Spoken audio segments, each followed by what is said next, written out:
write millions of articles about them, and we'll see. But I know they don't care about that. They come out to work every day. Coach Junior does a great job with those guys, and they just buy in. Like I was telling somebody else, if somebody has a post route, 3 routes in a row, and doesn't touch the ball, he comes back on the 4th one and runs it just as hard. And you know, it's just that commitment to doing his job and being great. That's something cool to watch about our guys. How is Spurrier coaching you? Is he hard on you? Does he? You know, he has that reputation for being very hard on his quarterbacks. Do you find him to be that way with you? Does he treat you in a different way? Oh yeah, he every first practice that I can remember a while since I've been here for a while now. I guess past 2 years and on, he'll kind of come up to me in his way. I don't know if he thinks I'm gonna be like worried about it. And he's like, you know, Dylan, I'm gonna push you now. I'm gonna push you. And I'm like, I know, coach. It's the same as it always has been, you know. And he'll be out there just coaching me as hard as I can remember, you know, my first camp here. But that's why he's who he is. He doesn't ever settle, and I think that's something in life. You don't ever want to settle, and so he does a great job with us, and just real thankful to be able to play for him. How was it having a guy like Nick Jones? You've been here with 5 years with you. You've grown up with him. Worked through the tough situation. You got him there for him. Yeah. Funny story about Nick and myself. We were in 7th grade playing against each other in middle school basketball, and Nick went up for a layup, and I fouled him, and he broke his wrist. In 8th grade, it was a loose ball. I was running after it. He bumped into me, and I broke my ankle. So we kind of got some revenge on each other a little bit then. But we've been so close since we were probably 8, 9, 10 years old, and we know each other probably better than I know anybody on this team. He's fun. Nick's fun, but he works, man. He works so hard, and he's got a great attitude. So just knowing that in that moment that he's been around, he knows everything that's going on, and it's real comforting.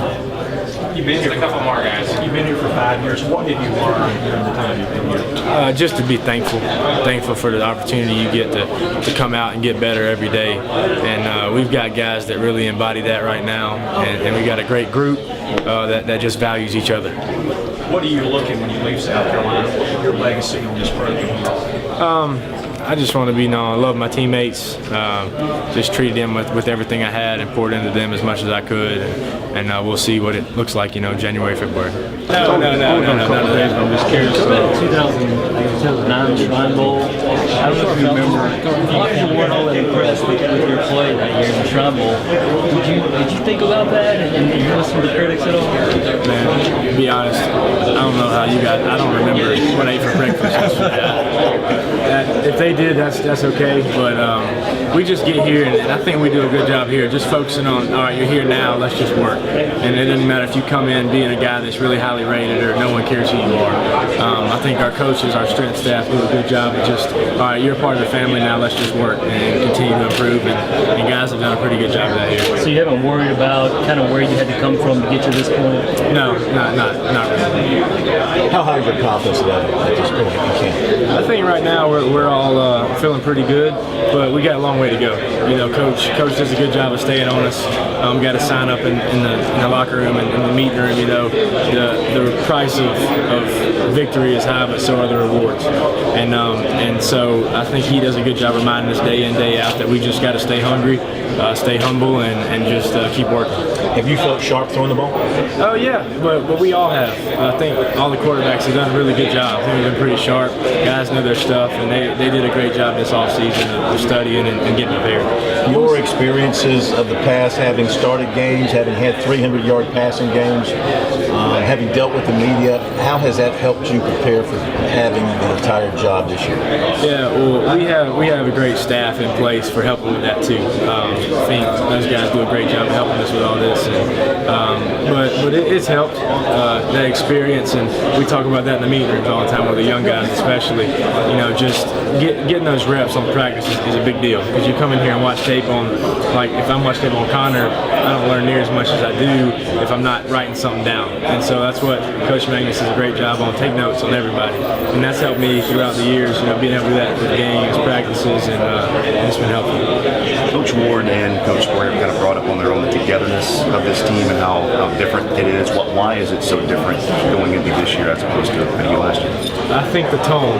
In the winter, we started with a really good tone going into workouts. Some of the senior guys just kind of said, look, we get to choose how we want to be remembered, and that's the best part about all this. We're not coming into it with any egos. We're all going to be the hardest workers. The leaders need to be your hardest workers, and I think we started that all the way back in January, and just, man, it's been awesome to see those guys just put in the time and the work, and out here at practice we've been really sharp and together, and that word's probably getting old for y'all today, but it's true. We really feel together like a family. We don't want to leave here. We're here 15 hours a day, and we're just together having fun, and we love each other. When you came here, you were buried on the depth chart, and people said you never played quarterback. You might end up as a tight end or something like that. Was there ever a period of time during your career here when you thought about changing positions, you thought about changing schools? No, we just trust our coaches here. If they would have put me a tight end, I would have been the best tight end I could be. But they didn't, and so we just try to do a good job of doing what they say. They've been doing it, a lot longer than we've been playing. So we just got to trust them and trust that they know what's best. And how does it feel to have this opportunity now to be the guy? Yeah, we're all blessed to be, first of all, just athletes at this university. I think that's something you can't bypass. Like Coach Tanner, a great AD, Coach Spurrier, a coach that cares about you, and he's going to let you know it. And then getting down to being able to play. I've learned, the past few years, don't take that for granted. And it's just a great opportunity for all of us, and we're just really looking forward to this year. You went to a camp, I guess, back in May, a quarterbacks camp. Can you tell me a little bit about that camp or what you got out of it? What they teach you? How does that work? Yeah, I just went down for spring break because obviously we can't be with our coaches then. So I wanted to get some work in instead of just sitting around throwing on my own, and just went down to Florida and worked with a guy named Ken Mastroli, really good friend with Coach Mangus, and we worked out and trained for a week. And I took a friend down there from home that was my roommate here last year just to hang out and get away a little bit, and got some good work in. But it was all kind of stuff Coach Mangus knew about. It wasn't like, I think a lot of times that stuff gets a bad rap for going behind your coach's back. No, he was in all of it, and so we had a good time. Is it mostly technique or conditioning, or what? It's a little of both. We'd have a few days where we do strictly technique but not changing my motion or anything like that, right. Just better footwork. And then conditioning, we go in the sand and on the beach in the mornings and get some workouts in. But it was basically the stuff we do here. So is it polish more than anything else? Yeah, that's it. And just getting work when you can't be with your coach. That's the thing. And like I said, I let Coach Mangus, Coach Spurrier, all those guys know, so they're all good with it. And who pays for those things? I have great parents. So they do, and it's a sacrifice for them, but hopefully it'll pay off. And that wasn't your first one? You'd been? No, I've been different places with some other guys, but this one was just another one. How many others have you been to? I just went with George Whitfield. Been with him one time last summer. And so it was good. A summer ago? Yeah, before last season. And it's the same kind of thing with him? Similar thing. Just want to try something different this spring, and that's what we did. You talked about Tanner and Spurrier and them being blessed to be, or you being blessed to be here. Is it kind of surreal to be kind of one of those faces now here at South Carolina, and the people to be so recognizable? I think we've got a lot of guys that have been here for a while, so that's the case with that. And we just all look at it as an opportunity to impact people, and that's from little kids to adults. And it's just cool that we can tell people, all right, we're going to play out here Thursday night at 6, and you got 80,000 plus showing up, and you just bank on that. And we just got the best fans, we think, in the country. And I think y'all been around, y'all probably agree with that. You hear people come up to you in public. I was at every game we were 0-21. I don't know about y'all, but if somebody's 0-21, that's going to be rough to get up every week and go watch, But just the commitment they have to this school is really neat, and we're all just so appreciative of that. Give me a guy who has played some, but is ready to have a breakout season. That guy right there, Nick Jones. You're not the first person to say that. He just his work ethic, man. I wish I could just have a GoPro in my head and you see just the way these guys work. It's cool. I call my dad. We don't even talk about my development. It's neat. We talk about other guys. How are other guys doing? And every day, you know, I come in the weight room after we're finished working out in the middle of the heat in the afternoon. Nick's jumping rope, catching balls, running routes, over and over and over.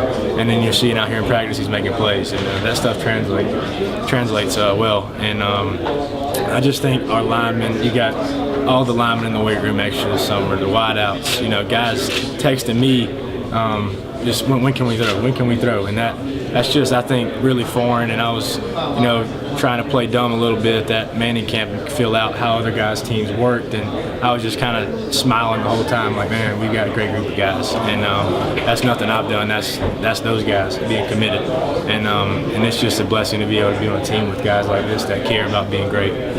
Is this receiving core overlooked? We'll find out, hopefully.